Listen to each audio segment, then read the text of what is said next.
Hola, ¿qué tal? Sean bienvenidos una vez más a Higgs School. Continuamos con el tema de ciclos de potencia y hoy vamos a resolver un nuevo ejercicio, esta vez un poco más difícil porque tenemos más estados que en los ejercicios pasados. Entonces, vamos a verlo, es este. Como pueden ver, es una máquina térmica que menciona que utiliza agua como sustancia de trabajo. Eh, entonces nos pide determinar el gasto masa o el gasto másico del agua que estamos utilizando, del agua principal, la potencia de la turbina, la potencia de la bomba, el calor de la caldera, el gasto masa de agua de enfriamiento, ahorita vemos eso, el cambio de entropía del condensador, la eficiencia térmica de la máquina y diagrama pH. Entonces, como pueden ver, ahora nos piden más cosas porque tenemos más estados. Entonces vemos que el estado uno a la salida de la bomba tiene una presión de 100 bares. Entramos a la caldera y salimos de ella con una presión de 100 bares, igual porque la caldera es isobárica, y una temperatura de 600 grados Celsius. Metemos esa agua a una turbina que aquí menciona que como tiene un calor reversible igual a cero, es adiabática, y sale con una presión de 1.5 bares. Además, aquí nos está dando dos datitos que no hemos utilizado hasta ahora. El primero de ellos es la velocidad. Dice que en esta tubería el agua lleva una velocidad de 100 metros por segundo. Y además menciona que hay un diámetro en esta parte de la tubería de 0.2 metros. A la salida de la turbina se conecta con un condensador. El condensador es isobárico. Y salimos con la misma presión para volver a entrar a la bomba. Y también nos menciona ahora que para enfriar el agua que esté pasando por el condensador, utilizamos una corriente secundaria de agua, que es el agua de enfriamiento, la cual entra a 20 grados Celsius y sale a 40 grados Celsius. Se calienta, ¿no? Porque está calentando el agua de trabajo. Entonces, la primera parte es exactamente lo mismo, obtener los datos de volumen específico, entalpía específica y entropía de cada estado.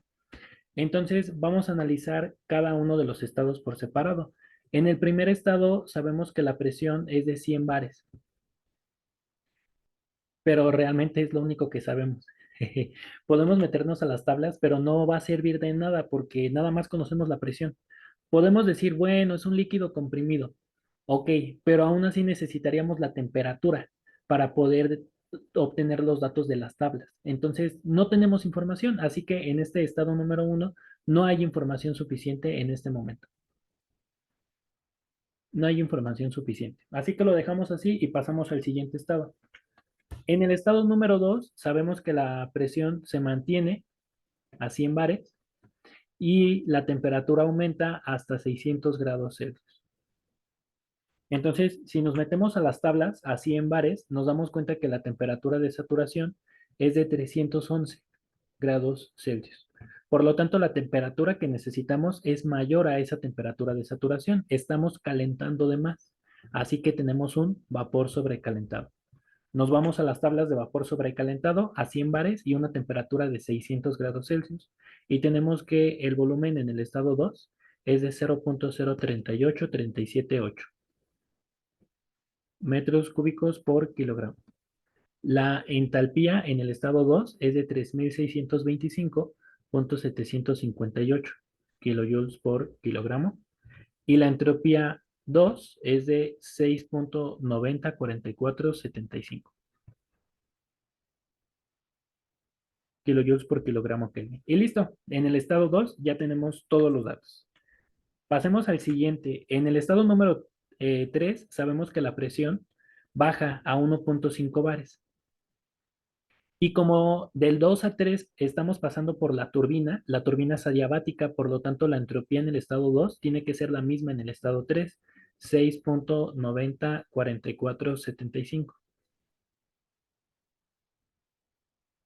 Así que si nos metemos a tablas a 1.5 bares, fíjense que aquí no tenía 1.5. Entonces, como 1.5 está justo en medio de 1 y de 2, yo puedo sacar el promedio. 99.61 más 120.21 entre 2 nos da 109.91. Y así con todos. Entonces, yo me puedo poner a comparar el valor que necesito de la entropía 3 con el de líquido saturado y el de vapor saturado a 1.5 bares. Y me doy cuenta que el valor que necesito es mayor al de líquido saturado, pero menor al de vapor saturado. Es decir, estamos entre un líquido y un vapor saturado. Por lo tanto, tenemos una mezcla. Así que lo primero que hay que hacer es calcular la calidad y en este caso, como los datos que conocemos son los de la entropía, pues será con la entropía. Será la entropía que necesitamos menos la de líquido entre la de vapor menos la de líquido, ¿no? Un despeje muy sencillo, lo voy a omitir y nos da una calidad de 0.9419. Pareciera que como la calidad es casi muy cercana a uno, podemos decir que es un vapor saturado, ¿no? Cuando la calidad es uno, es un vapor saturado. Pero todavía hay un poquito de diferencia, entonces lo mejor sería considerar que sigue siendo una mezcla saturada. Esa es la calidad y la humedad sería de 0.0581. Entonces de aquí hay que determinar el volumen específico, que sería el volumen de líquido por la humedad, más el volumen de vapor por la calidad. El volumen, no, el volumen no, ajá. La entalpía, que sería la entalpía de líquido por la humedad, más la entalpía de vapor por la calidad. Y por último, la entropía, que sería la entropía de líquido por la humedad, más la entropía de vapor por la calidad. Voy a omitir estos cálculos, les debería de dar que el volumen es de 1.214928 metros cúbicos por kilogramo. La entropía es de 2561.057 kilojoules por kilogramo. Y la entropía, de hecho, esa ya la teníamos.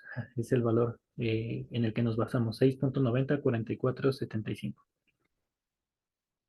Y listo. Del estado 3 ya tenemos todo.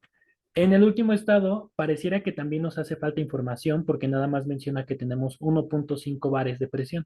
Pero recuerden que a la salida de un condensador, lo que esperamos obtener es un líquido saturado, ¿no? Para eso queremos el condensador. El condensador nada más pasa de un vapor a líquido saturado. Entonces, tomamos todos los valores a 1.5, es la misma tabla que la anterior, de líquido saturado. Por lo tanto, el volumen específico sería de 0.001052. La entalpía en el estado 4 sería de 461.104 kilojoules por kilogramo. Y la entropía en este punto sería de 1.416466.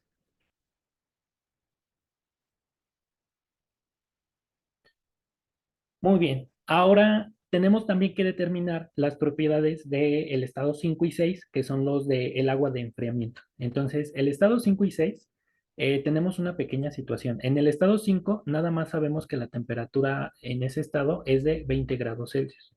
Y en el estado 6, nada más sabemos que la temperatura es de 40 grados Celsius. Sin embargo, podemos utilizar una convención. El agua de enfriamiento, por lo general, siempre está en estado de líquido comprimido. Entonces nosotros vamos a asumir que tanto el agua de enfriamiento en la entrada y en la salida son de líquido comprimido. Ajá. Por lo tanto, tendríamos que ir a las tablas de líquido comprimido. Nada más que hay una cuestión. No sabemos a qué presión está. No podemos asegurar en este momento que la presión es de 1.5 bares también, porque cabe la posibilidad que el agua de trabajo, bueno, la red que lleva el agua de trabajo, lleve una presión diferente que la del agua de enfriamiento. Entonces no podemos decir que son la misma presión. ¿Ok? Entonces, lo único que sabemos es que tienen una determinada temperatura y son líquidos comprimidos, pero no podemos entrar por tablas de líquido comprimido. Así que entramos por tablas de líquido saturado, entrando siempre por temperatura. Es justamente lo que habíamos visto en la parte de líquido saturado de la lección número 2. ¿O fue de la 1? No recuerdo. El chiste es que vamos a tomar tanto para 20 grados Celsius y 40 los valores de líquido saturado. En este caso, por experiencia, yo sé que nada más voy a necesitar la entalpía. La entalpía 5 es de 83.914. Y la entropía. La entropía 5, 0.296483. Y en el caso de la corriente de salida, la entalpía 6 es de 167.533 y la entropía de salida 0.572402. Entonces, ustedes pueden llevarse también el dato del volumen específico, no hay ningún inconveniente. La única cuestión es que no lo vamos a ocupar. Yo sé por experiencia que en este momento no lo vamos a ocupar. Entonces, con esto ya tendríamos todos los datos de todos los estados. Entonces ya podemos comenzar con los cálculos. Primero que nada, lo que nos pregunta es el inciso A.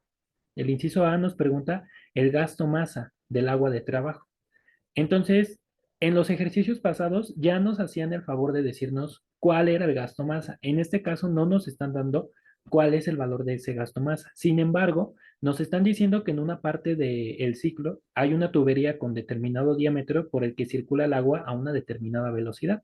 Y es en ese momento donde tendremos que utilizar la fórmula de el gasto masa es igual a pi cuartos por el diámetro al cuadrado por la velocidad entre el volumen específico, ¿vale? Recuerden que la V testada es velocidad y la que no está testada es volumen específico. En este caso, nos estaban dando esos datos en la parte número 3, en el estado número 3. Entonces aquí tiene que ser el diámetro 3, la velocidad 3 y el volumen específico 3. Entonces sería pi cuartos por el diámetro 0.2 metros elevado al cuadrado por la velocidad 100 metros por segundo entre el volumen específico 3, que era de 1.2149, 1.214928 metros cúbicos por kilogramo. Haciendo todas esas operaciones, nos queda que el gasto masa es de 2.5858 kilogramos por segundo. Ya tenemos el inciso A. ¿Ok? Recuerden que el gasto masa se utiliza en todos los demás cálculos, así que no podemos saltarnos este paso, necesitamos este dato. Inciso B, la potencia de la turbina. La potencia de la turbina. La potencia de la turbina es el gasto masa por la entalpía de salida. La entalpía es la entalpía 3 menos la entalpía de entrada, que es la 2. Entonces aquí tendríamos 2.5858 kilojoules por kilogramo. La entalpía 3, 2561.057 menos la entalpía 2, 3625.758. Estos dos son kilojoules por kilogramo. Entonces hacemos las operaciones y nos sale negativo, lo cual tiene sentido porque la turbina ofrece una potencia de salida que sale del sistema, menos 2753.1038 kilowatts, ¿no? Eh, kilogramos, aquí tengo malas unidades, aquí están mal, ahí son kilogramos por segundo. Entonces, kilogramos con kilogramos se va, nos queda kilojoule sobre segundo, es equivalente al kilowatt. Listo, inciso B. Inciso C, la potencia de la bomba. Entonces, la potencia de la bomba sería el gasto masa por la entalpía de salida, que es la entalpía 1, menos la entalpía de entrada, que es la entalpía 4. Nada más que tenemos un pequeño inconveniente. La entalpía 1 no pudimos determinarla, no había suficiente información.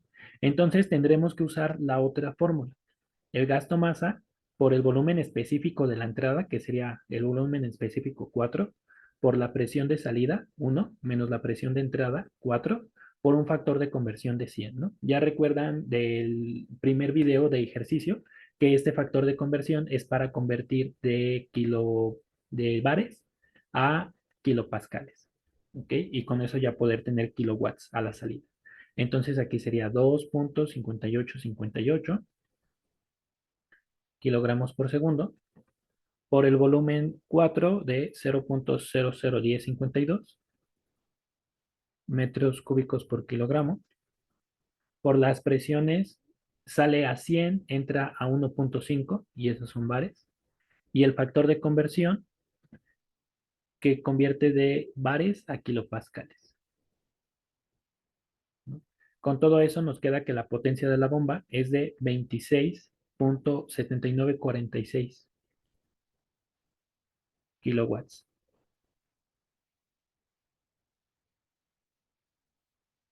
Ahora, como ya conocemos la potencia de la bomba, el gasto masa y la entalpía 4, podemos determinar la entalpía 1. Con un despeje sencillo nos queda que es igual a la potencia de la bomba entre el gasto masa más la entalpía 4. Entonces aquí tenemos 26.7946 kilowatts entre el gasto masa 2.5858 más la entalpía 1, y la entalpía 1 es de 461.104 kilojoules por kilogramo. Y todo esto nos da 471.466 kilojoules por kilogramo. Listo. De aquí el que importa es el de acá arriba. Perfecto. Inciso D. El calor de la caldera. El calor de la caldera sería el gasto masa por la entalpía de salida, que es la entalpía 2, menos la entalpía de entrada, la 1, que es justo la que acabamos de calcular. Entonces aquí tenemos 2.5858 kilogramos por segundo. La entalpía 2, 3625.758, menos la entalpía 1, 471.466 kilojoules por kilogramo. Y eso nos da positivo porque la caldera ofrece un trabajo de entrada, perdón, un calor de entrada, 8156.368 kilojoules sobre segundo, equivalente al kilowatt, pero no lo podemos poner como kilowatt, ya habíamos mencionado eso, ¿ok? Entonces, con esto ya tendríamos como que la primera mitad de los cálculos. Vamos con la siguiente mitad en una nueva diapositiva. El inciso B pregunta, ¿cuál será el gasto masa del agua que usamos para enfriar el agua principal? Ya habíamos visto una fórmula y esta fórmula sería el gasto masa de enfriamiento será el gasto masa principal por la entalpía de entrada, perdón, la entalpía de salida, que es la entalpía 4, menos la entalpía de entrada del agua principal, del agua de trabajo, entre la entalpía de salida menos la entalpía de entrada. O al revés, puede ser también la de entrada menos la de la salida del agua secundaria, el agua de enfriamiento. ¿Ok? En este caso, lo único que tienen que tener cuidado es tener el gasto masa principal con las entalpías de entrada y salida principal, y en la parte de abajo tener las secundarias. Ajá. En caso de que estén mal estas, de que aquí pondrían H6 menos H5, lo peor que les puede pasar es que el resultado les va a salir negativo, pero el valor absoluto de ese resultado es el bueno. O sea, lo peor que les puede pasar es que les salga un resultado negativo, pero nada más significa que uno de estos está volteado. ¿Ok? Es más, yo ya sé que esto debe ser H5 menos H6, pero ahorita vamos a hacerlo al revés. Vamos a hacerlo al revés para que vean cómo sale. Vamos a poner H6 menos H5. Entonces arriba tenemos el gasto masa principal, 2.5858 kilogramos por segundo. Entalpía 4, 461.104 menos entalpía 3, 2561.057 kilojoules por kilogramo. Y abajo, la entalpía 6, 167.533 menos entalpía 5, 83.914. Y esto les va a salir menos 64.948 kilogramos por segundo. ¿Por qué le sale negativo? Porque estos están volteados nada más. El H6 y el H5 están volteados. Entonces aquí nada más hay que voltearlos. Como les decía, aquí era H5 menos H6. Y ahora sí, su resultado es positivo. ¿Ok? Entonces, no se preocupen si su resultado les sale negativo. Muy posiblemente es nada más porque estos están volteados, pero el valor numérico como tal es correcto. El inciso F es algo que tampoco habíamos visto. Nos pregunta cuál es la delta de entropía en el condensador. Esa delta de entropía será el gasto masa principal por la entropía de salida menos la entropía de entrada del agua principal, más el gasto masa de enfriamiento por la entropía de salida, ahora sí, forzosamente tiene que ser la de salida, menos la de entrada. Entonces aquí el gasto masa principal dijimos que era de 2,5858. No voy a poner unidades. La entropía 4 valía 1,414666. Ah, no, perdón, 64,66. Estos están al revés.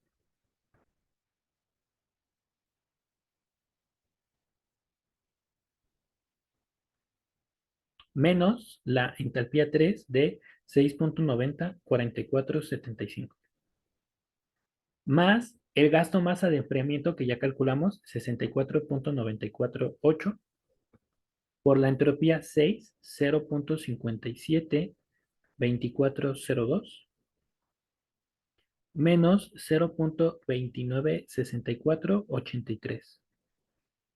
Y esto les va a dar una delta S en el condensador de 3,7295 kilojoules por Kelvin y por segundo.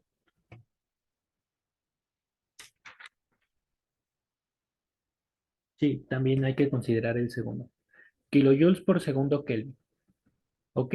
Algo que olvidé mencionarles en la parte del agua de enfriamiento es que si se dan cuenta, el agua de enfriamiento es muchísimo más grande que el agua de trabajo. Eso va a ser una tendencia. Siempre el agua de enfriamiento va a ser mayor al agua de trabajo principal. ¿Ok? Eh, Ahora nos faltaría ver si el agua de calentamiento es mayor que el agua de enfriamiento o nada más mayor que el agua principal. Eso lo veremos después en algunos ejercicios, ¿no? Pero esto siempre se va a repetir. El agua de enfriamiento siempre va a ser mayor al agua principal.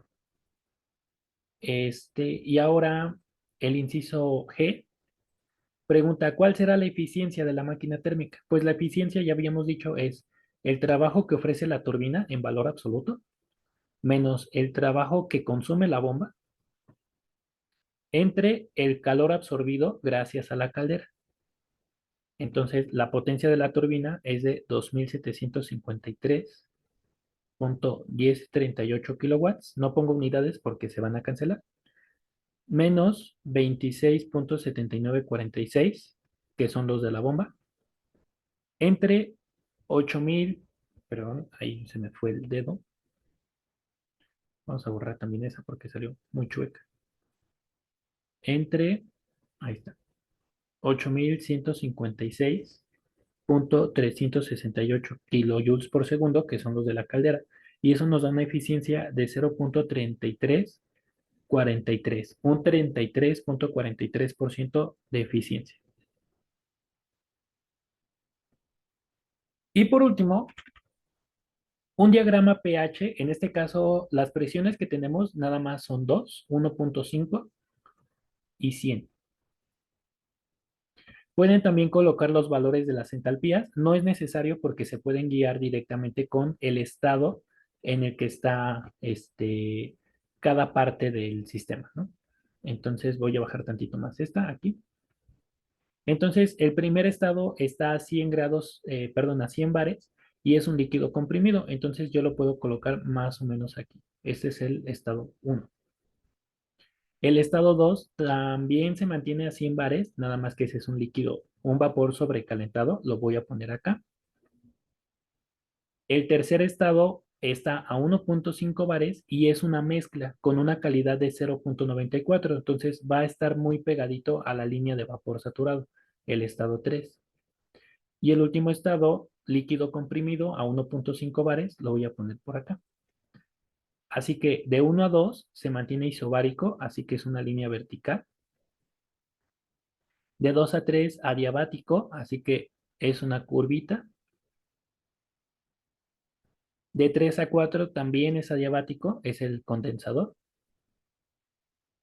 Y por último, de 4 a 1 es, pues, también puede ser considerado adiabático, pero bueno, también lo dibujamos como con una curvita. Entonces, este sería el diagrama de el proceso. Y bueno, por este ejercicio ha sido todo. Como pueden ver, nada más añadimos dos estados más y una nueva manera de calcular el gasto masa. El siguiente ejercicio puede que sea un poquito similar y poco a poco iremos aumentando el nivel hasta llegar a 9 estados. Ese será el tope, 9 estados. Muy bien, pues entonces, nos vemos, que tengan un excelente día y ya saben, si tienen alguna duda, con toda confianza pueden mandarme un mensaje y espero que estén muy bien, cuídense mucho y nos vemos en el siguiente video.